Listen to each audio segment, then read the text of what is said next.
Jadi beberapa waktu lalu aku buka open question di Instagram, OatlyDB dan Krisanti Deborah, my personal account. Pertanyaannya simple, kenapa kamu semakin jarang posting di social media? Nah, aku dapetin beberapa jawaban dan mungkin kita bisa mendalami jawaban itu satu persatu. Alasan yang pertama adalah kita sudah terlalu lelah mengonsumsi sampai tidak ada energi lagi untuk memproduksi.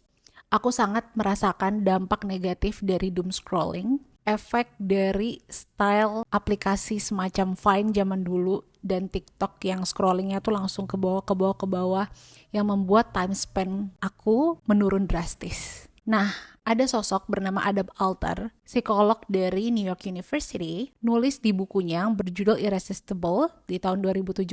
Beliau berbagi tentang sistem variable reward di social media, yang mana kamu gak akan pernah tahu kapan konten kamu mendapatkan respon yang baik atau yang bagus.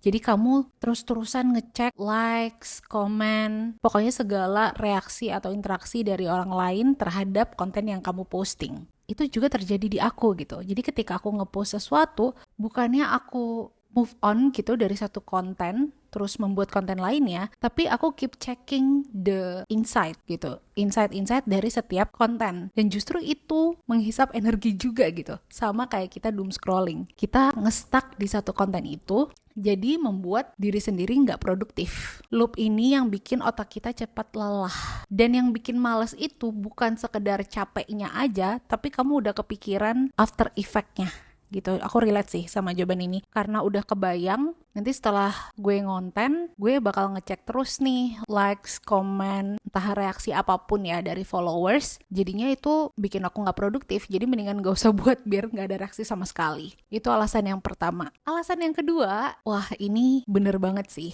karena seiring bertambahnya usia ya, semakin gak perlu validasi lagi. Ya mungkin kamu gak ngeposting itu karena kamu udah merasa gak butuh validasi lagi kayak awal-awal aktif di social media. Ini menarik ya, karena ada satu konteks yang bisa aku bagikan. Gen Z nih, aku termasuk Gen Z juga, itu generasi yang tumbuh besar bareng internet, yang pertama kali pegang smartphone sebelum SMA, dan udah semakin dewasa. Sebentar lagi usia 30 nih rata-rata. Jadi riset menunjukkan nih, bahwa 63% dari Gen Z itu sudah mulai melakukan social media detox. Angka tertinggi dari generasi manapun. Jadi mereka yang paling sadar soal brain rot, efek kognitif dari konsumsi konten yang berlebihan. Yes, jadi Gen Z ini sebagai salah satu yang paling aktif mengonsumsi dan juga yang paling digital savvy dibanding gen milenial dan ke atasnya, justru semakin bertambahnya usia ini udah semakin ingin beristirahat justru dari sosial media. Dan seiring si Gen Z ini makin dewasa, makin banyak yang udah nemuin purpose atau istilah Jepang itu ikigai gitu. Udah nemu identitas yang lebih solid sehingga tidak perlu lagi mencari-cari validasi di sosial media.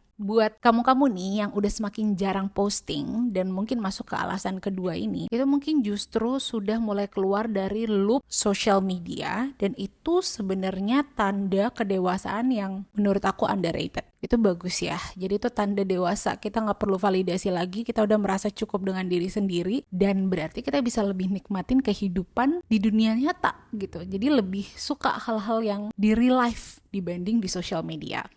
Alasan yang ketiga, itu lebih bahagia tanpa perbandingan. Nah, ini aku keinget satu temanku, sebut aja S gitu ya. Aku kenal dia waktu sempat tinggal di Inggris. Temanku ini mirip Reza Rahardian. Jadi dia tidak punya akun Instagram, cuman aktif di WhatsApp dan TikTok, dan di TikTok pun itu tidak punya akun gitu. Unik banget memang. Jadi kalau misalnya foto sama dia atau buat konten sama dia, aku nggak bisa nge-tag orang ini gitu karena dia tidak punya Instagram. Dan dia fine-fine aja, hidupnya baik-baik saja. Dia bukan orang yang introvert banget, orangnya socialize, aktif di berbagai komunitas, dan dia adalah sosok orang yang menurut aku sangat menyenangkan diajak ngobrol gitu, temen ngobrol yang menyenangkan, teman curhat yang menyenangkan. Nah, Newport pernah nyebut ini nih ya, social media paradox. Mungkin kamu juga pernah dengar. Jadi medsos ini bikin kita merasa connected sama orang lain, sama lebih banyak orang, tapi di satu sisi itu bikin kita merasa lonely juga atau merasa sendiri di waktu yang bersamaan. Karena kita nggak lagi ngelihat kehidupan orang,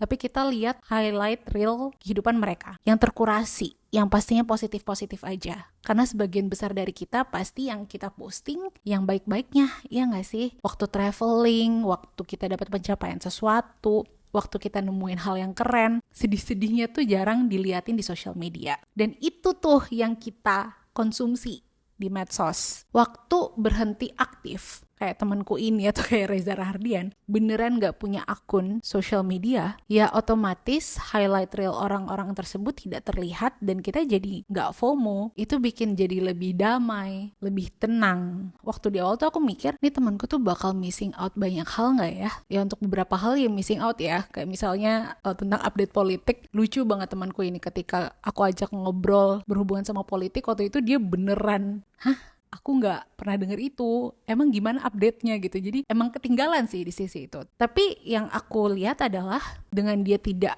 punya sosial media bukan berarti dia antisosial. Dia tetap mendapatkan informasi lewat platform yang lain gitu, dari news site, atau bahkan bagusnya dia dapat cerita itu dari temennya atau keluarganya. Jadi menurutku tidak punya sosmed itu bukan antisosial, tapi itu self-preservation. Alasan yang keempat, menjadi private itu berarti lebih keren sekarang. Mungkin ini udah kelihatan di Gen Z akhir sama generasi Alpha ya. Jadi kalau kamu perhatiin banyak mereka punya akun Instagram tapi jumlah postingnya 0. Ya udah akunnya itu cuman buat scrolling aja, tidak benar-benar post apapun, paling postnya di second account.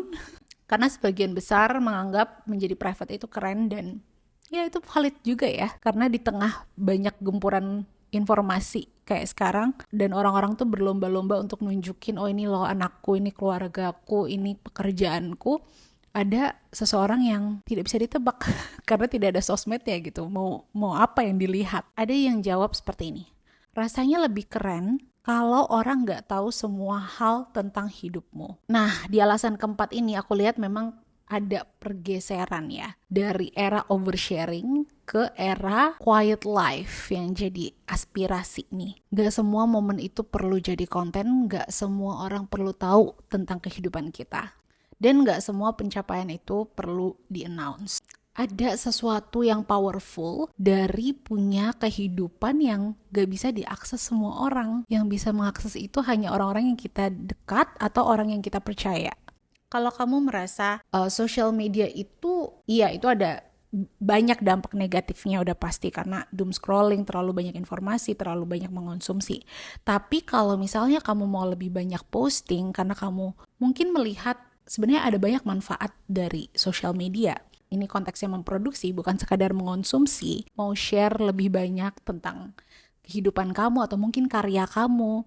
Terus mau build presence yang lebih lagi di social media karena nggak sedikit orang mendapatkan manfaat dari presence yang baik di social media. Misalnya kamu mau jadi influencer, mendapatkan uang, menjadikan itu jadi pekerjaan sampingan untuk mendapatkan uang lebih banyak, untuk lebih aktif, tapi tidak terlalu terkena dampak negatifnya, itu masalahnya ada di rasio consume versus produce. Jadi rasio konsumsi versus produksi kamu di sosial media. Supaya tidak terlalu timpang itu seperti apa? Ada satu prinsip sederhana yaitu digital minimalism yang mana kamu memproduksi lebih banyak daripada mengonsumsi. Dan ada beberapa cara praktisnya nih. Ada 3 tips yang bisa aku bagikan dari digital minimalism. Yang pertama, batasi waktu scroll. Pengendalian diri ini antara intensi kita juga gimana kita mengatur ponsel kita. Kan banyak ya aplikasi-aplikasi yang bisa men-setting gitu menjadi reminder yang mengingatkan kita udah cukup nih, udah 30 menit scrolling, abis itu dimatiin. Jadi bukannya dilarang scrolling sama sekali, tapi dijadwalkan dengan baik dan rapih. Yang kedua itu buka aplikasi niatnya itu buat create, bukan sekedar ngepoin feed orang lain. Yang ketiga itu turunin standar posting kamu. Jadi nggak semua konten harus sempurna. Jangan gampang terintimidasi dengan konten-konten keren orang lain, karena faedah dari memproduksi sesuatu ya yang penting authenticity kamu, karya kamu itu emang original dari kamu gitu. Gak harus sempurna, itu bisa diiterasi seiring waktu. Jadi kalau misalnya kamu menerapkan digital minimalism ini, menerapkan 3 tips yang tadi aku bagikan, itu bikin energi kamu tetap ada gitu untuk memproduksi, berkarya, dan memaksimalkan potensi sosial media itu sendiri gitu, bukan sekedar mengonsumsi. Jadi kenapa sih kita semakin jarang posting? Ya tadi ya, bisa jadi karena kita lelah, bisa jadi karena kita udah lebih kenal diri sendiri, jadi kita nggak butuh validasi, atau mungkin kita lebih bahagia karena tidak usah membandingkan diri sendiri dengan orang lain, atau mungkin itu pilihan yang disengaja karena kehidupan privasi itu jauh lebih baik daripada oversharing. Dan semua itu valid menurutku. Yang penting adalah satu hal, kamu yang mengontrol hubunganmu dengan media sosial, bukan orang lain, bukan media sosial itu sendiri. Jadi ada orang yang menggunakan media sosial terus dia bisa menambahkan value dari dirinya, tapi ada juga yang malah terganggu mentalnya, dan itu pilihan kamu sendiri, kamu mau jadi yang mana. Aku Debbie, and thank you for listening to Oatly Debbie. Sampai ketemu di episode selanjutnya. Bye!